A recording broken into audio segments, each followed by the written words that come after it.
going to be talking about Coach K's final game at Cameron and just life in general, according to the way Mr. BobLee sees it. Mr. BobLee, hey, welcome back. Let's start off. You wrote this article on your BobLee Says site a few days ago, and I read through it, and you made some, I think, specific points as to why you're no longer as interested in the games as you used to be. So why don't we start off with your assessment of last Saturday's game and go from there. Okay. Apparently, it is still pretty much a hot topic in social media and likely will be for, I don't know, 8, 10, 12 years until UNC fans find something to fill the hate void that Coach K creates by leaving the stage. That's been very important for Carolina fans for 42 years, and to suddenly have it gone is, of course, some of them won't realize that it's gone, and they'll just continue to hate him anyway, and that's fine, whatever works for them. But certainly that's been the topic since about 8:30 Saturday night, and it's occupied much of the Triangle talk, although not from NC State. And I understand you were at the women's tournament in Greensboro, and I thought one of the many oddities from what happened Saturday, and it certainly was both a game and an event. It was a hoopla, it was an event, it was a circus, and we'll talk about the aspects of that I find incredibly humorous, and some of them are sad, but certainly humorous. Is the NC State fans, of course, have total contempt for both Duke and UNC basketball programs, universities in general, and total alumni of both institutions. So the fact that most of them don't even know or care that what happened in Cameron Indoor Stadium Tuesday night even happened, because they're too busy concentrating on their women's basketball program. Apparently their men's basketball program is simply not something they even talk about anymore. I guess they go to the games to some degree at the Hurricanes arena, but they didn't really care one way or another. They hated both Coach K, like everybody other than Duke fans apparently do. And they're just glorifying in their women's basketball team, which is excellent. I mean, certainly the highest ranked basketball program, men's or women's, in the Triangle right now is State's team, and they've done incredibly well, despite playing in a very small little boutique gym over there on the NC State campus. But they've done very, very well. But the big action for the rest of most of the civilized world, other than Ukraine, and I did make a comment, and I'm sure you saw this, one of Dean Smith's, St. Dean Smith, the patron saint of all things UNC basketball, of course, he made a statement years and years ago, or supposedly did. Maybe P. Ed Walker was the one who said it, but Dean Smith gets credit for it. Somebody said something about the basketball program, and he said 8 billion Chinese don't give a damn. Whether he said don't give a damn or use some other expletive that's not really like him, he probably said give a damn. That would be about as profane as Coach Smith would have been, at least publicly.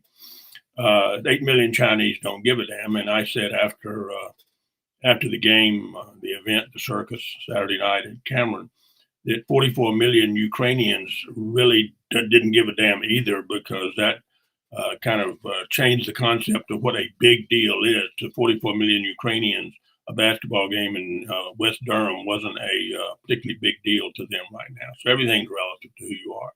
But certainly right here in the Triangle, there's two institutions that are separated by 8 miles of 15501. It was an event for the ages. It would have been very important anyway, because it was, as everybody knows, Coach K's last home game in Cameron Indoor Stadium after 42 years. And the column I wrote about it has gotten a lot of acclaim. I haven't been called any names. Luckily, I didn't mention my hometown, Kinston, in this one, so I haven't been rise. The hell dogs have not come back from the other depths of hell to attack me on this one yet. But did anyone in the planning, I mean, they knew obviously for a year, or June, whenever it was, the Coach K announced that he was retiring, which I thought he did exactly right in not having a victory tour or a last lap prior to anything else, but announcing that he was going to retire. In today's world, where everything depends on your current recruiting year, not the people you have coming back, because you don't have anyone coming back, if you particularly do, because they have too many one and dones, that for him to make sure that he didn't announce his retirement now, like maybe Roy did a year ago, and at the end of the recruiting year, and it would screw up John Shire, and that's Shire without an R, by the way. And I think if people want to count the number of times they see John Shire spelled as John Schreier, if you get a nickel for every time you see that, you're going to be a rich man over the next 10 years. That's the fan base. One of his fan base who still can't spell Daugherty or Guthridge. There is no E in Guthridge except at the end of it. And Brad Daugherty and Matt Daugherty do not spell their names the same way. Anyway, Carolina fans will forever put an R in Schreier, probably. They're pretty good with Smith and Brown and Davis. That's a nice little 5-letter word that they seem to handle that pretty well. But anything beyond that, it's open season on misspelling. Let's don't even get into, because she has to be KRZYZEWSKI.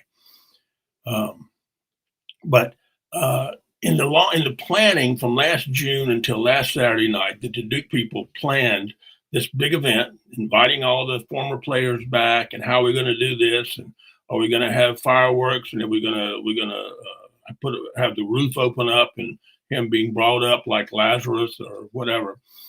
How we're going to do this?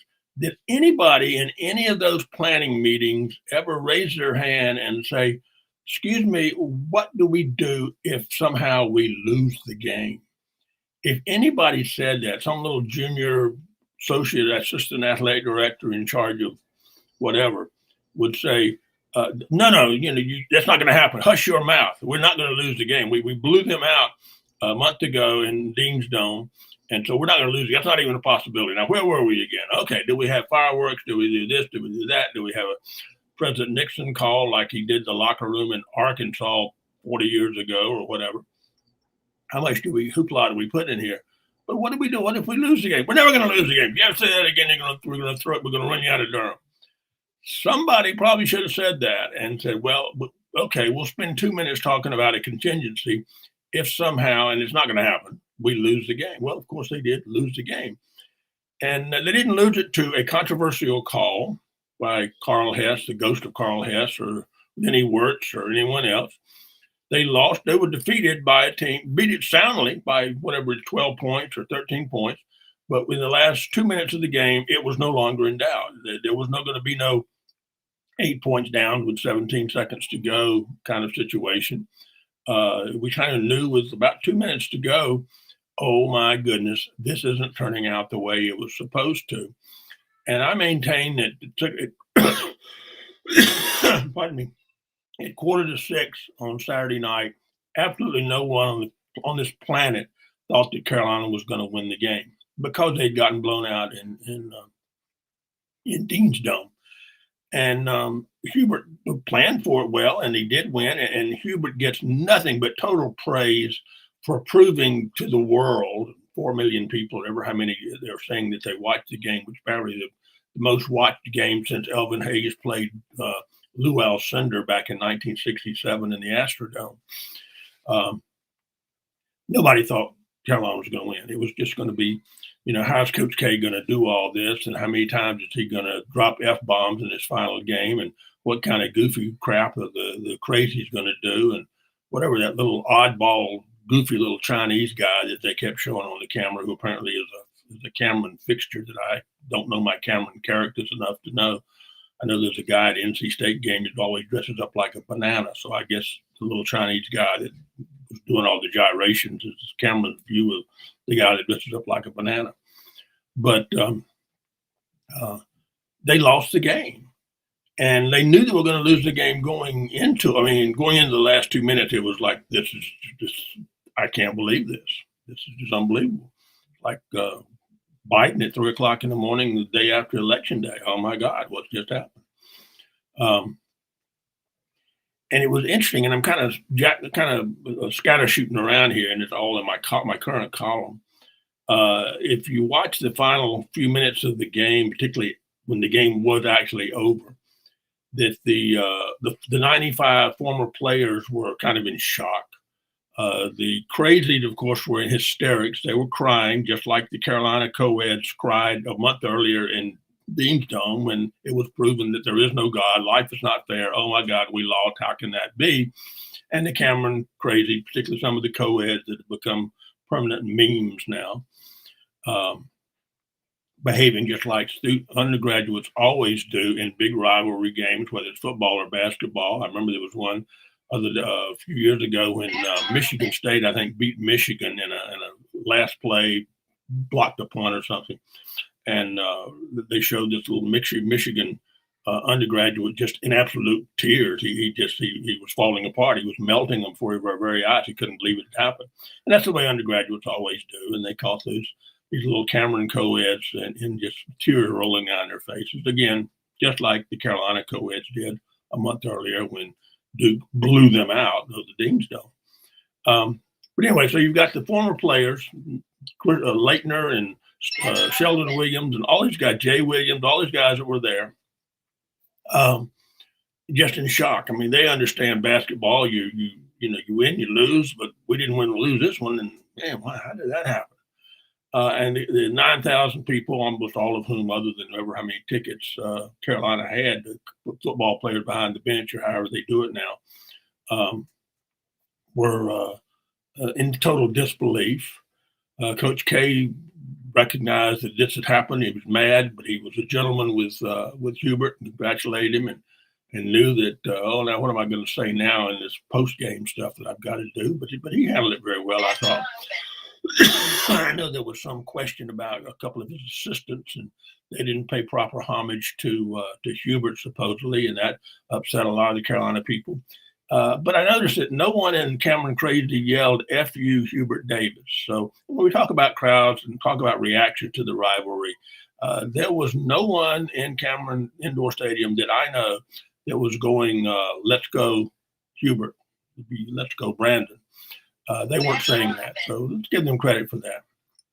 Now, but the one group of people that several people have pointed out to me were acting unusual were the current Duke players, the one and dones that nobody will know who they were. They'll be gone by this time next year.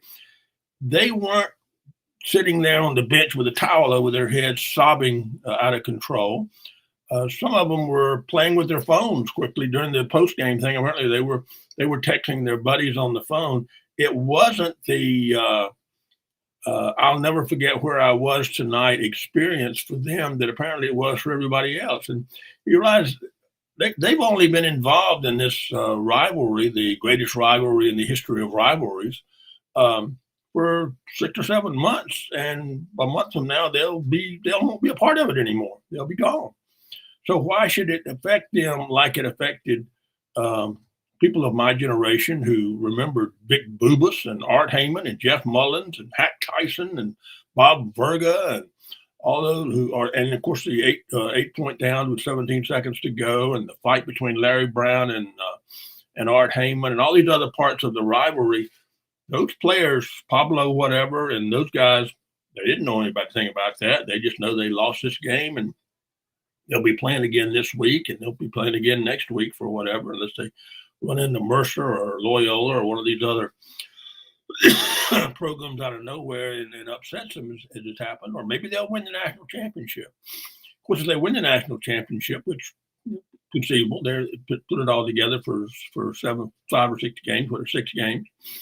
It won't be as big to Carolina people as losing the final game. Which I thought was interesting, that their reaction again was no big deal, but it was a big deal to everybody else. I think a lot of kudos go to Hubert Davis. He certainly proved he can win a big game that no one expected him to win. He didn't do very well against Kentucky earlier this year, plus other games. Didn't do very well against Miami, but that certainly wasn't a big game.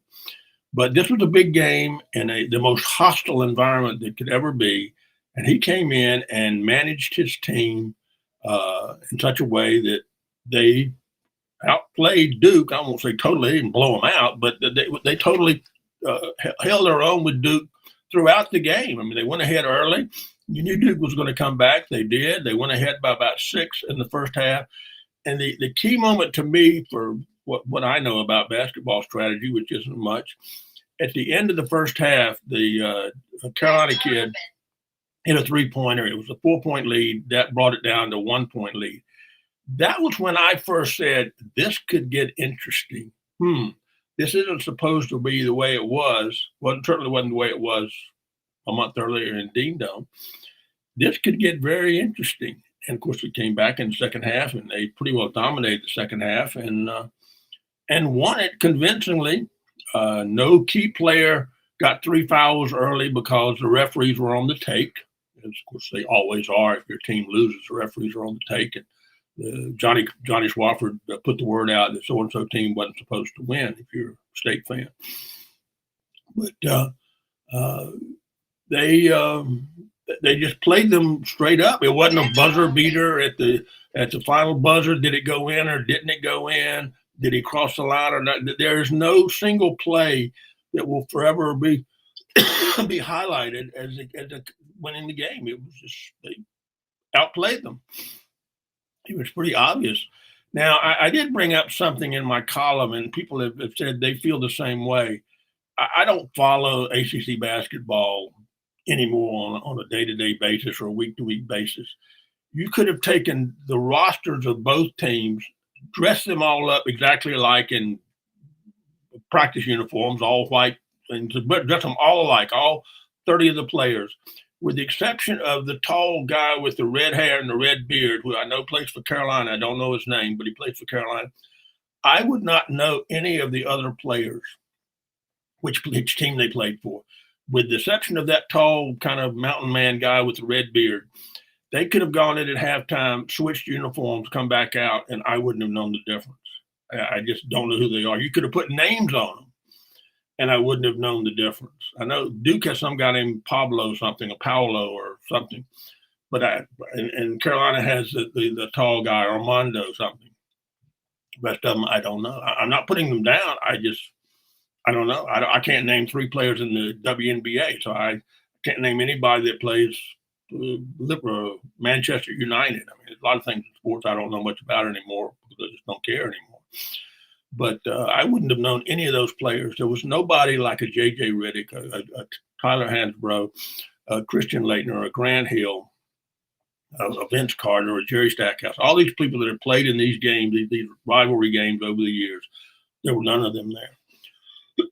Excuse me. But those are all players that had, you mentioned those names, but those are all players that played either 3 or 4 years for their teams. I mean, Hansbrough, I think, stayed around an extra year because he loved jumping off of the rooftop. Well, there you go. And he never lost. He never lost in Cameron, I understand. Well, I think that's true. Is that part of the thing? You mentioned the one and dones. I mean, every season you come in and, like you said, you've got a bunch of new folks in the same uniforms. But is there any attachment, or are you going to invest anything because you know they're going to be gone next year? Yeah, it's not their fault. That's just the way the game has evolved. The rules have evolved. Things change. We no longer have telephone lines and talk to operators. We all have cell phones. That's a big change. We now live on our computers. We didn't have computers when Dean Smith was playing Vic Bubas in the early stage. We didn't have them in 1981 or 1980 when 2 guys named Jim Valvano and Mike Krzyzewski, 2 young men from basically nowhere, Iona and, well, Army, people know who Army is. Nobody knows who the basketball coach is. Show up in North Carolina and dealing with the well-established Dean Smith and established what's happened over the last 42 years. Now, again, Valvano's been passed away 30 years, which is hard to believe, but to State fans, it was like yesterday. They still kind of expect him to rise, roll the stone away and him to rise from the dead, but that's probably not going to happen. But those 2 guys actually did start the same year. Both made an impact in different ways. And here, 42 years later, Mike Krzyzewski has played his final game in Cameron Indoor Stadium. And I said, the people who are critical of him for wanting to do this victory tour or this say goodbye to everybody so he gets a plaque and a rocking chair at all the different ACC stuff. There's nothing. I mean, you may hate Mike, not you. People hate Mike Krzyzewski for all kinds of reasons, most of which are silly reasons. to think that he wanted to do that is nothing. This man's got 5 national championships and 2 or 3 world championship gold medals.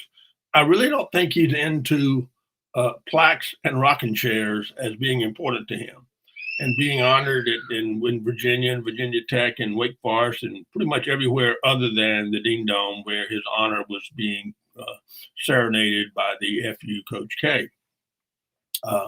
So the idea that he wanted that for his glory makes no sense whatsoever, as most reasons for people hating Mike Krzyzewski make no sense whatsoever. But it was an incredible event. I drew the comparison. I don't watch the NFL or the NBA anymore, but I did watch the 7 NFL playoff games. I started watching the first round, and those first round games were incredible. They all came down to the last minute.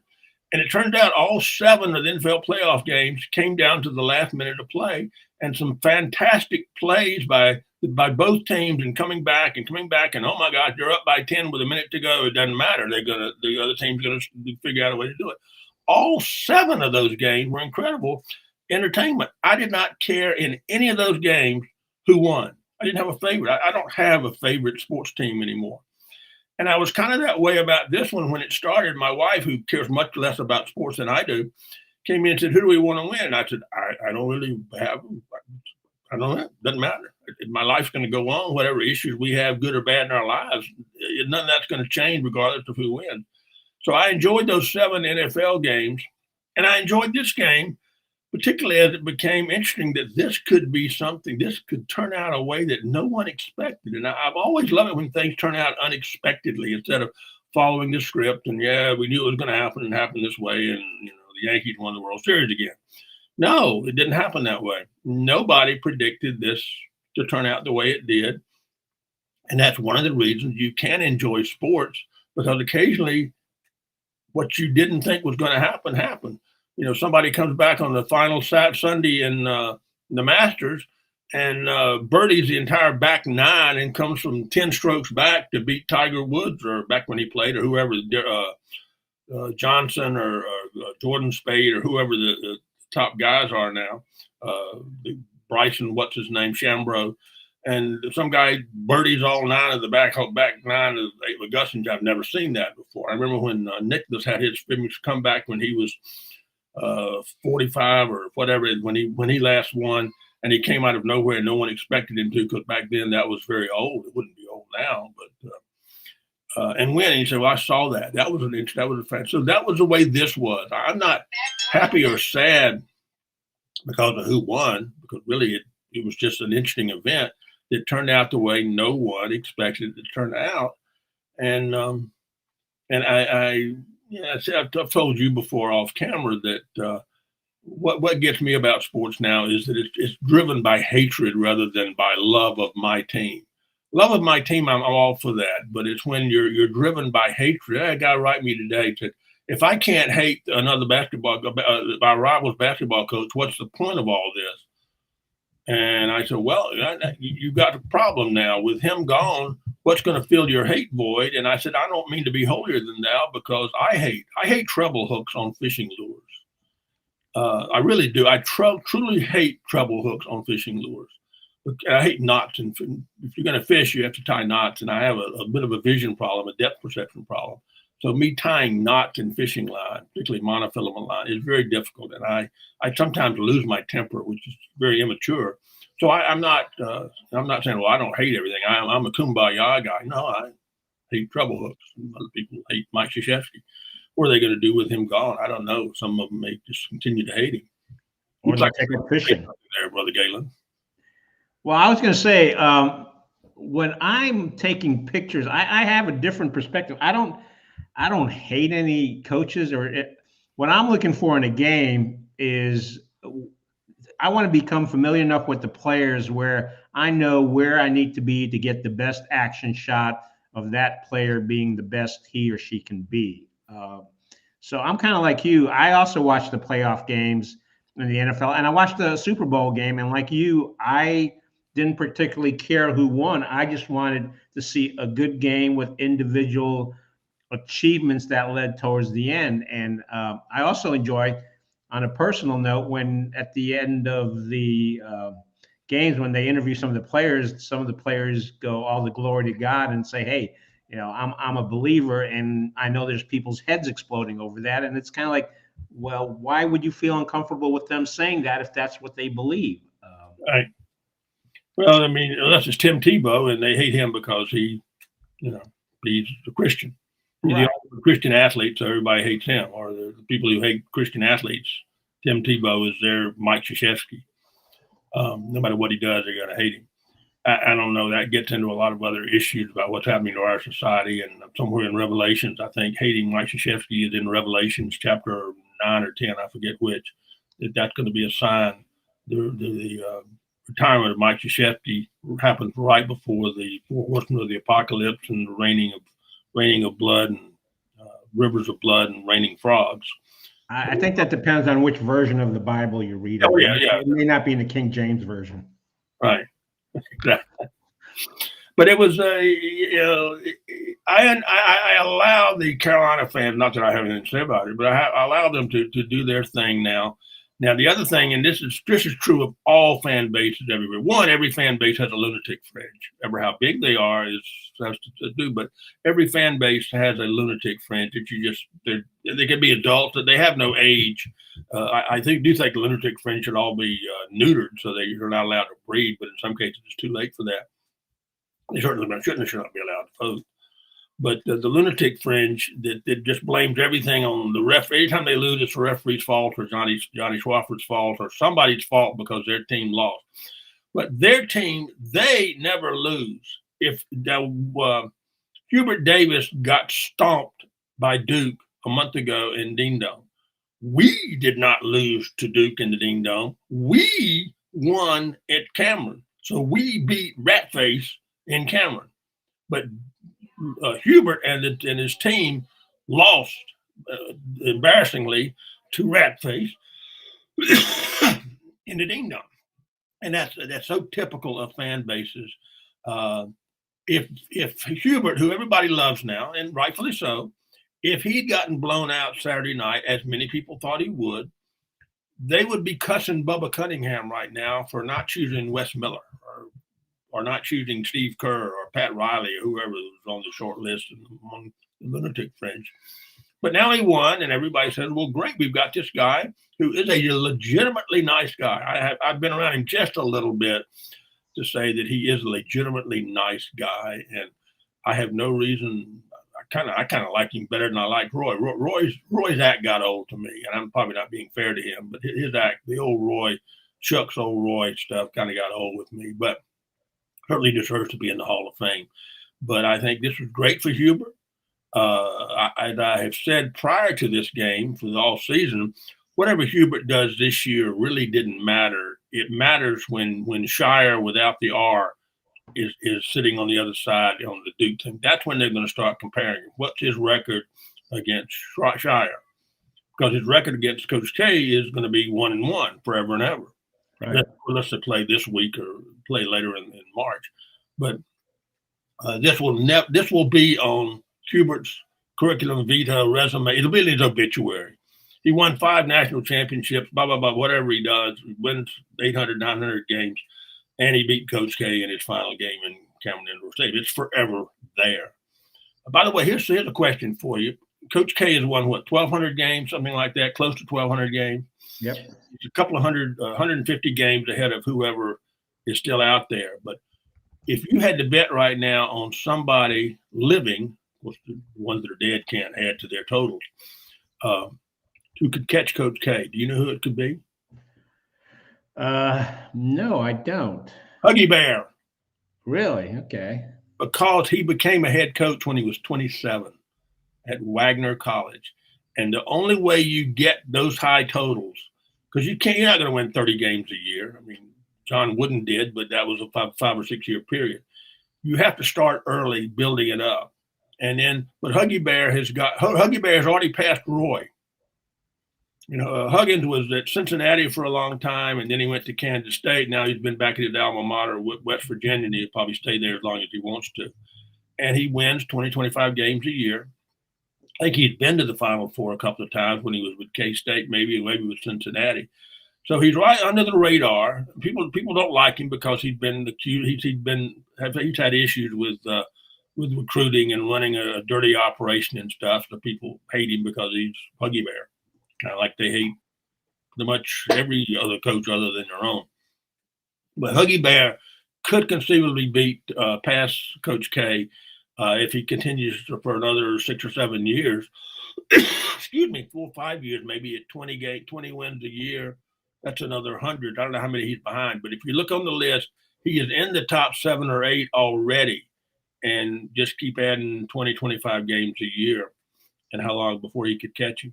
I'll look that up while you're speaking, but I did look at the numbers for Coach K. He's actually won 1,123 games, and again, as we're speaking, he's playing.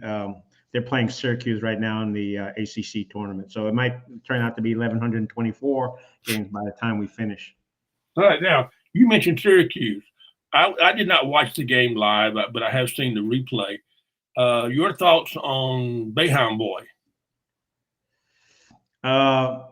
Tell you the truth, I don't know. The thing is, I've seen enough games where stuff in real time goes by so quickly that it's not noticeable. I know the refs do a lot of talking to the players during the games. They try to keep the action in line and moving, and it might have just buzzed by the coaches, by the refs without them noticing it. And although I did find Coach Boeheim's kind of brush off of it interesting, where it's kind of like, we don't want to talk about it. Let's just move on to the next thing. But didn't Hamilton also say it was no big deal? Right. He said it was no big deal. And then, of course, your conspiracy theorists going to your lunatic fringe are saying, of course, he got the suspension for 1 game so that Duke could easily win this game this afternoon. Oh, yeah. Oh, sure. Yeah, there you go. That explains that. The most famous who hit who thing, and of course, particularly Carolina and Duke, was it one of the Henderson? I think it was Gerald or Thomas when he hit Hansbrough in the nose. Were you at that game? Remember that when either his elbow or his something hit Tyler and his blood spurted out and everything. And there were 3. I heard the call on that game by 3 people: Woody Durham, and I forget his name, the guy that did Duke forever and ever. I can picture him, but I'm drawing a blank. He just retired a few years ago. He was also from Asheboro, and where Woody was from, and he did Duke forever and ever. Great guy. Read my columns all the time. And Billy Packer was doing the game. And all 3 of them saw it differently. Of course, Woody saw it as, Henderson pulled a tire iron out of his back pocket and hit Tyler 8 times in the face right there, and it was very obvious. And then he kicked him when he was down. The guy from Duke saw it as, Hansbrough stuck his nose on Henderson's elbow, and Billy Packer said, "What happened? I wasn't looking." So they all saw it differently, and it all depends on the color glasses you were wearing when something like that happened. This just looked like they were standing at the foul line, and there had been a rebound, and he kind of turned and hit him in the stomach. It didn't look like he hit him in the crotch, but kind of hit him in the stomach, and the guy kind of folded over like he'd been hitting the solar plexus. And I don't know how much of that was acting. I don't know why he did it. Obviously, it wasn't a basketball move. So to take your fist and hit somebody in the stomach is not a basketball move that, I was clearing out by bringing my elbows to clear out for the rebound. No, it was not a basketball move. But it's like, well, why did you do that? I mean, had this guy attacked you earlier and the ref wouldn't call it, so you were getting tired of him pulling your pants or whatever he was doing, holding your jersey or something? It didn't make any sense. Now, I don't know that this kid had a reputation for doing this, which brings us up to Grayson Allen. And I've got a Grayson Allen story to talk about that happened last week. But, I don't know if this Boeheim boy has that kind of rep that he's done things like this before. If you follow it at all, you follow it closer than I do. Do you know that? I don't think so. And you were talking about getting a shot in the stomach. Wasn't there a Georgia Tech game where the Georgia Tech player gave one of those shots to the guy's crotch area? Oh, shoot. That was a whole bunch of years ago. Can't remember the person, but go ahead and tell us the Grayson Allen story, because I think he once got called Was that the one where the ref or had This called him was on don't he, don't? he broke the wrist of a player of a Chicago. He plays for the Milwaukee now. The Milwaukee Bucks. He'd been in the NBA for I guess 3 years, something like that. And apparently, as a regular player, I don't know if he starts or not, but he's not at the end of the bench. And but anyway, they were playing Chicago, and they're in their conference, so there's probably play each other quite a few times over the years, so there's a rivalry going up there. And he did something. I don't know what he did, whether he tripped him, like he was famous for at Duke. But anyway, he ended up breaking the guy's wrist, I think, and the guy's out for a period of time. And the Chicago Bulls fans, of course, are doing the "Let's Go Brandon" deal on Grayson Allen now, and of course everybody knows his reputation. And then, of course, as expected, Stephen A. Smith is calling for him to be hung in the public square at noon, and then stuffed head first down a wood chipper. And because he's just the dirtiest player in the history of basketball, in which all the Bill Laimbeer fans are saying, "Hold my beer." Don't forget Bill Laimbeer or some of those other guys with the Detroit team back in the day. But Grayson Allen is apparently still up to his old tricks. And once you get labeled as a dirty player who makes cheap shots, you don't get away with that. You can give all the money to charity you want, and work in the soup kitchen on Thanksgiving. It doesn't matter. You're still a dirty player in the minds of most fans. And of course, Carolina fans will always think you a dirty player because they think all Duke players are dirty players. But that was kind of funny that oh my God, Grayson Allen is doing Grayson Allen stuff again, and did you ever take a picture of him tripping somebody? I don't know. I have to go through. I didn't. To my chagrin, I primarily shoot NC State. Now, I love shooting NC State, but the vibe at NC State's different than it is at the other schools. What kind of happened with NC State? Let's talk about that for a minute. Yeah, well, let me just say this. I've been shooting sports in the Atlantic Coast Conference for 20 plus years. And it's interesting because I now get to the point where I have former players come up to me and say, "Hey, Mr. Gallen, I enjoyed seeing the pictures you took of me. And by the way, here's my kid." And I'm like, "Oh my gosh, I've been doing it that long." But I've never been to a PNC game between UNC and NC State where you could see swatches of empty seats. And in this case, there were swatches of empty seats. So I know the NC State fans, as you mentioned, they've all kind of migrated to watching the women winning. And I think at that time, UNC fans were kind of like, we don't know about this guy Davis. And so it was a different vibe to be in an arena where what used to be one of the biggest, especially in the old days, rivalries, people were like kind of like, we're here and we'll see what's going on. Or I got season tickets. Obviously, they've been great games over the years. Go back to the one when Dudley Bradley stole the ball from Clyde the Glide at half court and went in for the layup to win the game. And State fans will swear that he stabbed him with a knife, shot him with a gun, and then stepped on his head to get the ball and going for the thing. So the Dudley Bradley Clyde the Glide story is a classic part of the NC State myths and legends. But where was I going with this? But about 6 or 7 years ago, there was ended up Marcus Page, who always seemed to play good at PNC Arena. And I think it was Bradley. Was there a Tony Bradley or something that played for State that's now playing, I think, for Phoenix? And I don't know why I know that, but I think there was a guy named Tony Bradley who was real good at State for a couple of years. And he and Marcus Page kind of put on a trading baskets show, and Page ended up winning it. But the two of them scored like 35 points apiece. It was just get the ball to the two of them and let them go at it. Do you remember that game? You know what I'm talking about? Gene? Do I lost Gene? Folks, have you seen Gene Galen? Where'd he go? I don't know. What I talk about now? I don't know. No, I'm. There you go. Hey. Marcus Page versus Tony Bradley. Yeah. Tony did play for. Actually, Tony Bradley played for UNC. No. There wasn't a Bradley, but no, I'm thinking. Who am I thinking about? The tall. I think he was about a 6'6", 6'7" guy. He was really good. He plays for Phoenix now, and he and Marcus Page had a classic game at PNC Arena, and Page ended up winning it for Carolina.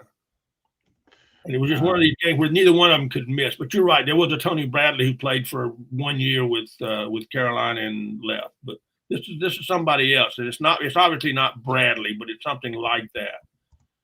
But I'll look it up while we're talking.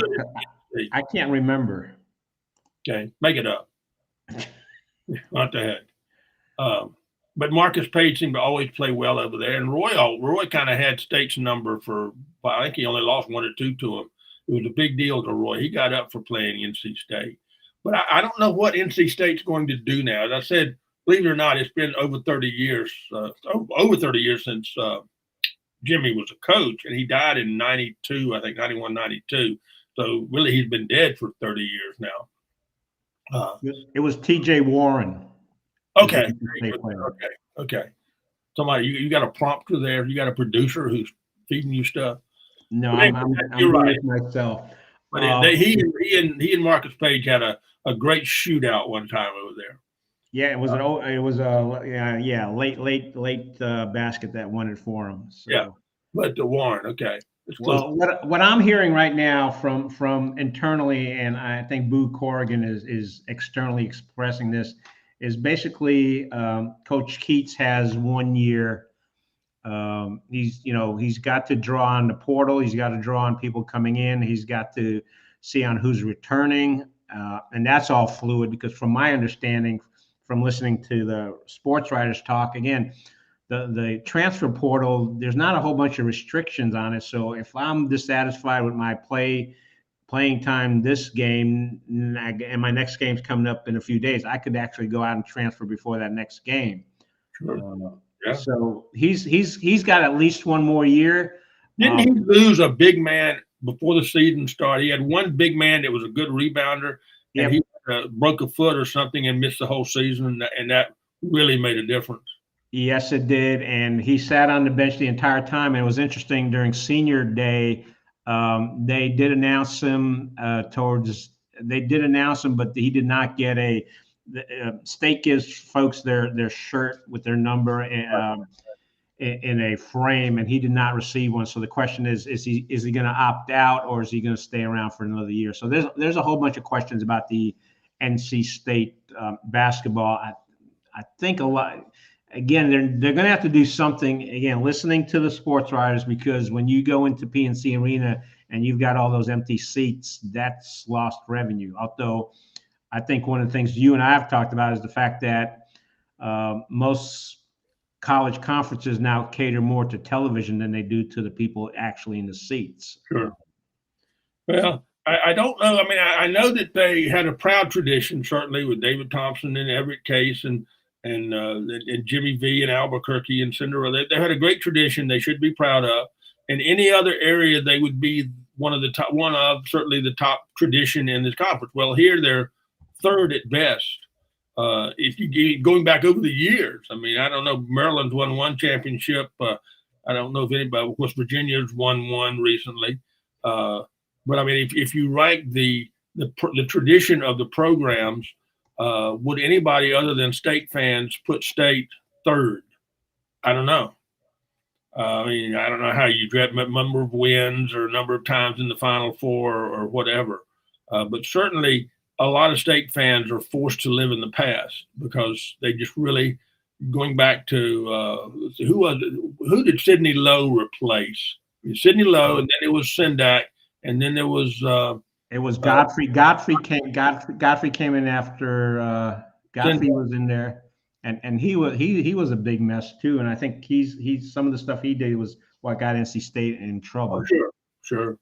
And he's done it again. I think he's basically been blackballed. It's hard to believe that a disciple of Jim Herrick would be a serial offender. Hard to believe. I'm telling you, it's like, Ms. Yao, did you do a due diligence on this guy? I know he's been your friend since you were both back at St. Louis U, but did you do any due diligence on his relationship with Jim Herrick? Well, no, but he's always been a nice guy, and that his consensual sex with the cheerleader at Alabama, she was a skank. I didn't know. Okay, Ms. Yao, but I don't know. This one's going to be your legacy, dear. Well, the interesting thing is there are people that occasionally get snapshots of him, and he's still hanging out with younger women. So I guess you can't teach an old dog new tricks. I don't know. I guess, but I mean, but you go. Who did Lowe replace? Who did Sidney Lowe replace? Did he replace Sendak? Yes, he did. Who was before Sendak then? I think it was Les Robertson. Les Robertson followed Jimmy.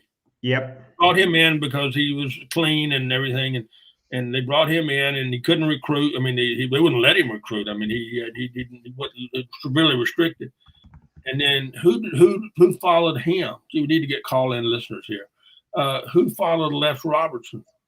Actually, we probably would need to call in listeners. No one's pinged us. I blocked those guys who were trying to get into that weird stuff. Let's see. Les Robertson. Oh, here we go. It was Keith Godfrey. Before that was Sidney Lowe. Sidney came after Herb. Herb came after Les, and then Les came after Jim. So that's it. So Herb followed Les. See, I thought somebody in the middle there. I guess not. Okay. Yeah, there was no one else. Les was there till 96. Herb came in from 96 to 2006, so he was there for 10 years. Then Sidney came in for 5 years. Mark was there for 6 years, and Keats has been there since 2017. So he's been there 5 years now. Yep. This year. Yes, and he's only had one NCAA appearance. And let's see, Godfrey had 4, Herb had 5, Les had 1, and of course Jim Valvano had 5 with two. And so, I mean, pretty much any program other than maybe Kentucky would have been in the shadows of Duke Carolina over the last 40 years. Now, would if Jimmy had stayed there? One, I never thought. Forget the cancer. That's a whole other story of martyred after he got cancer. That Jim Valvano would not have stayed at NC State. That he needed a bigger stage. He needed the bright lights of the NBA, and he would have been perfect for it. That I think he would have parlayed his Cinderella deal and his glibness and his whole personality into the NBA. How do you feel about that? Were you aware of that? Were you around here then enough to kind of get a feel for that he was destined for the NBA? No, I was just starting out shooting the sport, so I wouldn't be able to answer that. But I'm sure there's folks that would be able to answer that question because he used to hang out with a bunch of folks over at Emilio's over in not too far from the campus. Right. And I mean, you go in there, there's plenty of pictures of him hanging on the wall, and there's actually, I think, one of the booths that he used to hang out with, the Jim Valvano booth. So the big McGregor Downs over in Cary where he lived. I mean, he had certainly had good friends here, the wrestling coach, and everything else. I mean, he was part of NC State, but I just think he was destined for more than that. I mean, he came in and he won his championship in an unbelievable way. He had personality beyond. I mean, comparing him and Krzyzewski, his personality was so much better, and his glibness and his sense of humor and everything. And if Coach Krzyzewski, talking about why people hate him, one is a couple of factors he has nothing to say about it. His countenance. The man does not have a warm countenance. He would scare little kids at Halloween if they opened the door to Krzyzewski. I mean, the man is not a handsome man. He's just got too much nose, not enough face, or something. Of course, you say that about Dean Smith too. Between both of them, they weren't born. They could use nose jobs, but Krzyzewski never looked nice, and of course he was so intense, and that you couldn't escape that. He was easy to do for a political cartoonist or a sports cartoonist to do caricatures of Mike Krzyzewski because he just made it so easy for you. As a photographer, you know that when you see that, you're not going to catch Mike Krzyzewski smiling. You're going to catch him angry and mad at somebody about something, and just not necessarily mad, but just intent. The guy is a very intense individual. I think intense is the right word, and I think the other thing too is when I'd be shooting near their bench, he was constantly working the officials. I don't think there was one game where I wasn't able to get several of shots with him talking to officials. And all the coaches talk to the officials. But Dean was notorious for that. Right. But Mike and Dean definitely worked the officials. So, and that's part of it. And I know. Before I forget, I want to mention this quickly, jumping off because I've been trying to remember to do it.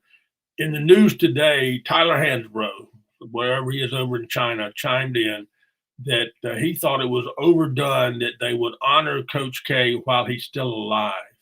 And as I was reading the article, and of course he was making fun of the fact that Carolina won and all that, but he thought it was overdone as they were honoring Coach K. And I'm thinking, wait a minute, you played your whole life, your whole career in a building that was named for a coach who not only was still alive and not only was not retired, but he coached in a building named for him for 20 years. And you're talking about honoring people a little bit more than they need to be when the building was named after your current coach. Forget the fact that he was the patron saint of basketball and the Holy of Holies, that he has the building. And then, of course, the Dean Dome is the name that it's called, but it's a Dean E. Smith Student Activity Center. And it was named for the man who was still the head coach. So as far as overdone and over-grandizement, you can't compare what happened with Krzyzewski having his final game. And then the fact that neither Dean Smith or Roy Williams had an official final game at the Smith Center. They didn't have it because they both had retired in the off season. I mean, Dean retired in October and gave it all to Guthridge so he could get his 3 years pension in at $1 million so he could retire comfortably, which all worked out fine, which is right to say. But he retired caught everybody surprised in early October of whenever it was that he did 18, 20 years ago. And of course, Roy retired last year. So they never said next week is going to be my final game in the Dean said. There was never a chance for Bubba or anybody to say, well, we've got to bring all the guys back and we got to do this big hoopla. Now, they've had hooplas over there honoring the 57 team and then bringing Michael back every chance they get and everybody, and they line up at midcourt. So the Dean Dome in Carolina have done as much. We're going to worship our patron saints and all the wonderful people of Carolina basketball. They've done that quite regularly. And to bless their Coach K and Duke for what they did with his final game. Just imagine what if we had known, if Carolina people had known in advance, Coach Smith's final game in the building named for him is going to be next month when against Duke. I mean, those tickets would have sold for $6,000 or $7,000 a piece, and Jerry Seinfeld would have been there, and have a little crazy Asian guy doing hijinks on the sidelines. Talking about people putting stuff out there, Lee Pace, the sideline reporter, he actually posted a tweet earlier this morning saying, hey, nobody paid any attention. Or actually, I think he said ESPN didn't slobber over one of the most important people at the game. And he wasn't talking about Jerry Seinfeld. He was actually talking about Tim Cook, the CEO of Apple. He was in there with his hat down and his mask over his face. But I saw the space alien sitting next to Jerry Seinfeld. I don't see him in that picture, but Adam, who has got to be the oddest looking individual that God ever put together. Looked like Mr. Potato Head put together by a blind kid. That's to Seinfeld at one point. And you see Adam Silver, you know who it is. Yep, he was there, and he was sitting next to or business school or something. I don't know what Seinfeld's fascination with Duke is. I guess he just adopted him. Or maybe he had a few $1,000s in his pocket and said, "Hey, let's go down and fly down and see what's going on with Duke." Yeah, with $6,000, I don't care. I can pay. Here's 10. Go get me a good seat.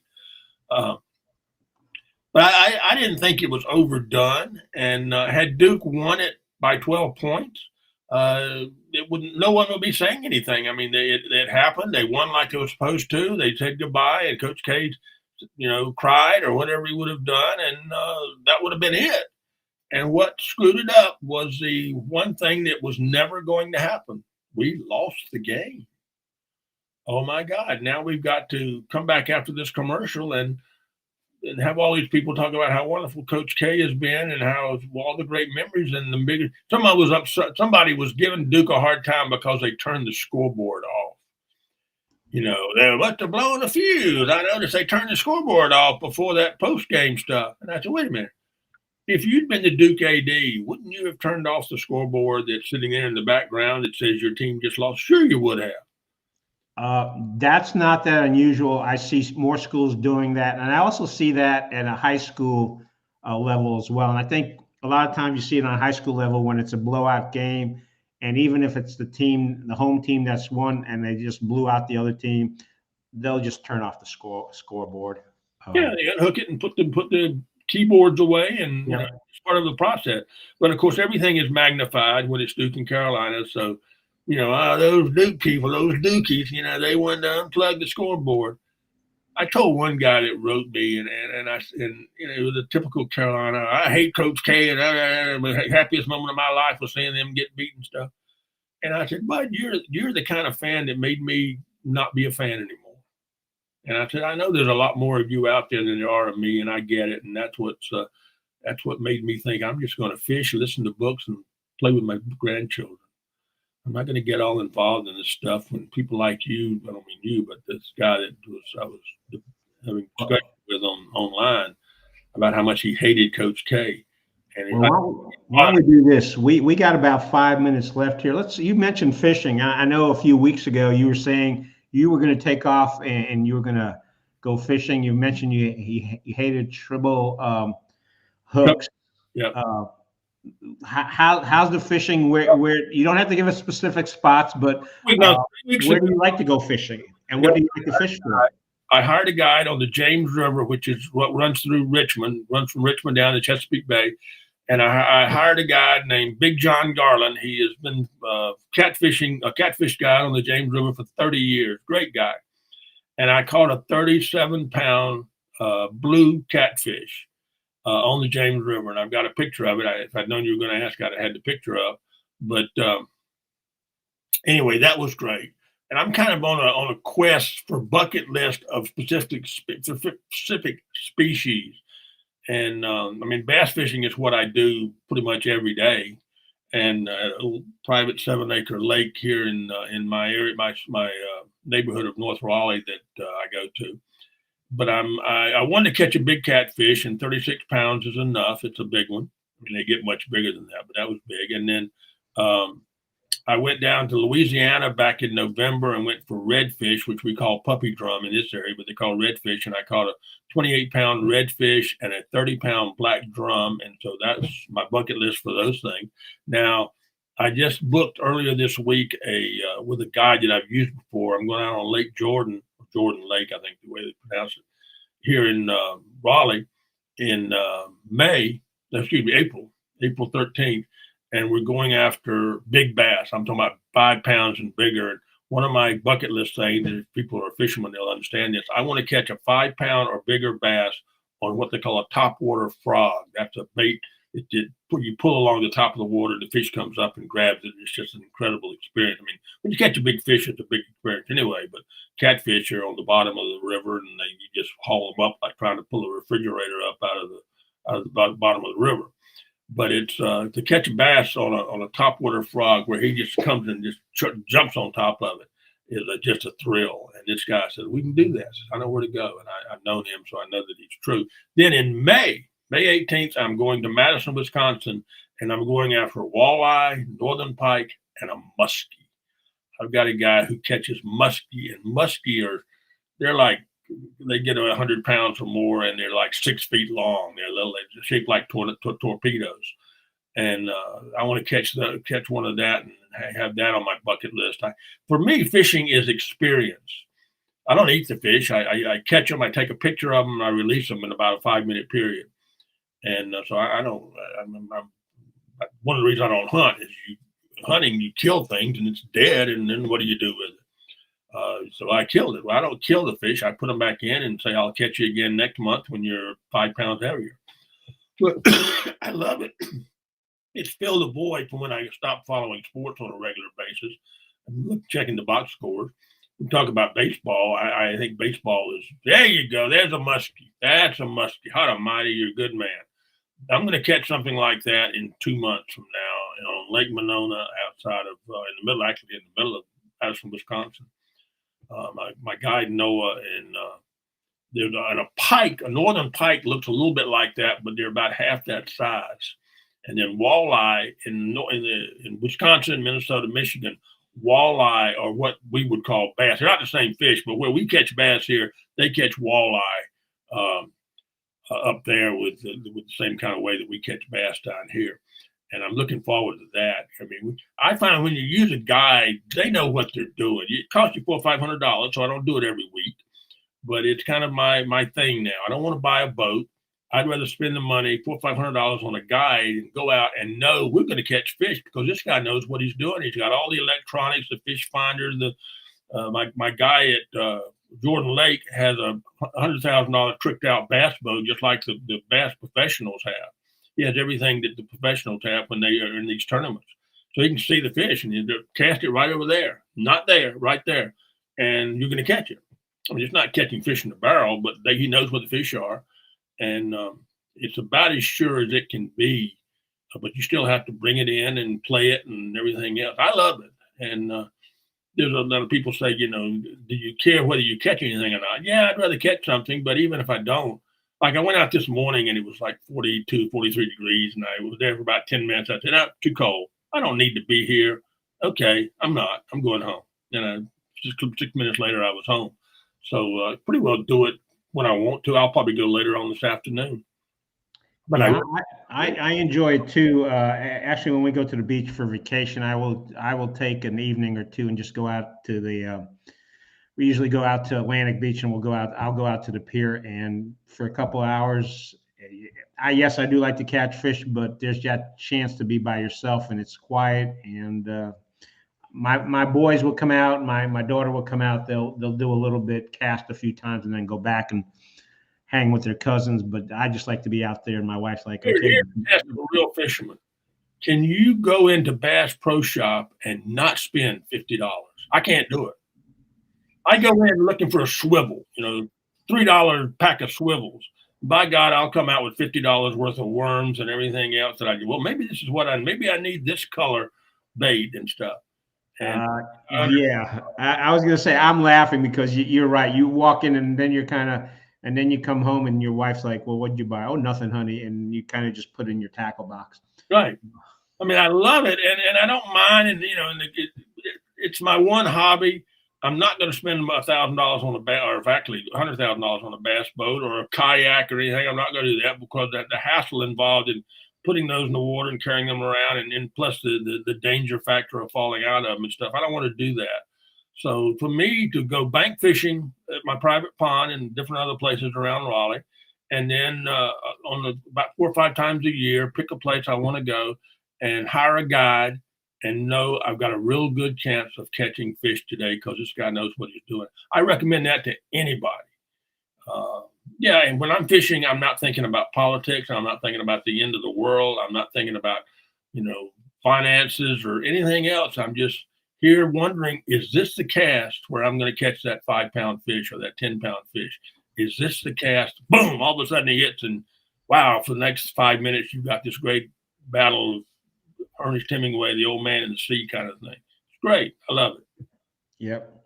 Well, I think at that, it's a good place for us to wrap it up. I appreciate you being on here, even with the voice. You may need a drink of water. Folks, BobLeeSays.com is where you can find these articles that we've talked about. Can you give us a hint as what you're planning next?